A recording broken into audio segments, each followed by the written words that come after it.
Assalamualaikum warahmatullahi wabarakatuh. Perkenalkan, kami dari kelompok 6 akan membawakan materi tentang komunikasi organisasi, massa, dan komunikasi antar budaya. Perkenalkan, nama saya Yosides Fitriani. Lalu ada rekan saya, Diana Novera, Ayunda Hamania, dan Risa Dwi Putri. Menjelaskan tentang komunikasi organisasi yang merupakan perilaku pengorganisasian yang terjadi dan bagaimana mereka yang terlibat dalam proses itu bertransaksi dan memberi makna atas apa yang terjadi, menurut Pace dan Voles 2001. Sedangkan tujuan komunikasi organisasi tersebut, yang pertama ada menyatakan pikiran, pandangan, dan pendapat, yang kedua membagikan informasi, yang ketiga menyatakan perasaan dan emosi, yang keempat melakukan koordinasi, menurut Liliweri 2013. Fungsi komunikasi organisasi ada 3. Yang pertama yaitu komunikasi berfungsi untuk menyampaikan atau memberikan informasi kepada individu atau kelompok tentang bagaimana melaksanakan suatu pekerjaan sesuai dengan kompetensinya. Misal, deskripsi pekerjaannya. Yang kedua, komunikasi berfungsi untuk menjual gagasan dan ide, pendapat dan fakta. Yang ketiga, komunikasi berfungsi untuk meningkatkan kemampuan para karyawan agar mereka bisa belajar dengan orang lain, belajar tentang dipikirkan, dirasakan, dan dikerjakan orang lain tentang apa yang dijual, atau yang diciptakan orang lain tentang organisasi. Komunikasi antar budaya. Stewart L. Tubis mengatakan bahwa komunikasi antar budaya adalah komunikasi antara orang-orang yang berbeda budaya. Komunikasi antar budaya pada hakikatnya dapat menciptakan keselarasan dan kebersamaan. Ada beberapa fungsi dari komunikasi antar budaya, di antaranya yang pertama, menyatakan identitas sosial, yang kedua, menyatakan integrasi sosial, yang ketiga, menambah pengetahuan, dan yang terakhir, hubungan interaksi.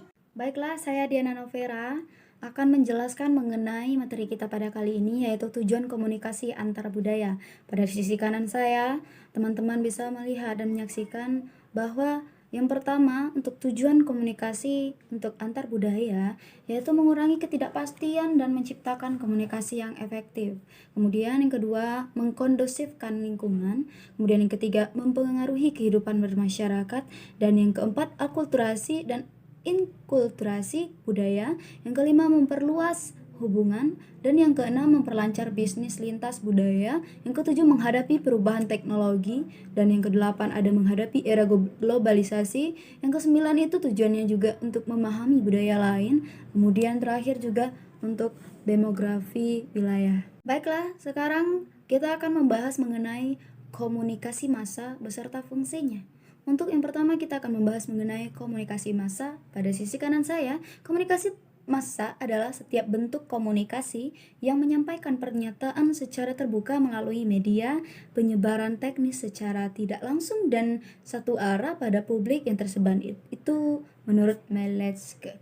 Kemudian, sedangkan definisi paling sederhana dari komunikasi massa adalah pesan yang dikomunikasikan melalui media massa pada sejumlah besar orang. Itu menurut John R. Bittner. Nah, kemudian pada sisi kiri saya terlihat fungsi dari komunikasi massa. Yang pertama itu pemberitaan, news making. Nah, media massa mengamati dan melaporkan. Kemudian juga ada interpretasi atau interpretation, yaitu menganalisis dan memberikan penilaian terhadap kejadian-kejadian. Nah, setelah itu juga ada sosialisasi atau socialization ya, yaitu media mendoktrinasi khalayak sehubungan dengan nilai-nilai yang berlaku. Kemudian juga ada persuasi atau persuasion, yaitu media berusaha mempengaruhi perilaku khalayak. Dan terakhir yaitu fungsi agenda setting. Karakteristik komunikasi massa ada 8. Yang pertama, komunikator terlembagakan. Yang kedua, pesan komunikasi massa bersifat umum dan terbuka. Yang ketiga, komunikan bersifat anonim dan heterogen. Yang keempat, media massa menimbulkan keserempakan. Yang kelima, komunikasi massa lebih mengutamakan isi atau apa yang dikatakan daripada hubungan atau cara mengatakan. Yang keenam, pola penyampaian pesan komunikasi massa bersifat cepat dan tidak terkendala waktu dalam menjangkau masa yang luas. Yang ketujuh, stimulasi alat indera terbatas. Dan yang terakhir, umpan balik dalam komunikasi massa bersifat tertunda dan tidak langsung. Sekian presentasi dari kelompok kami akhiri. Wassalamualaikum warahmatullahi wabarakatuh.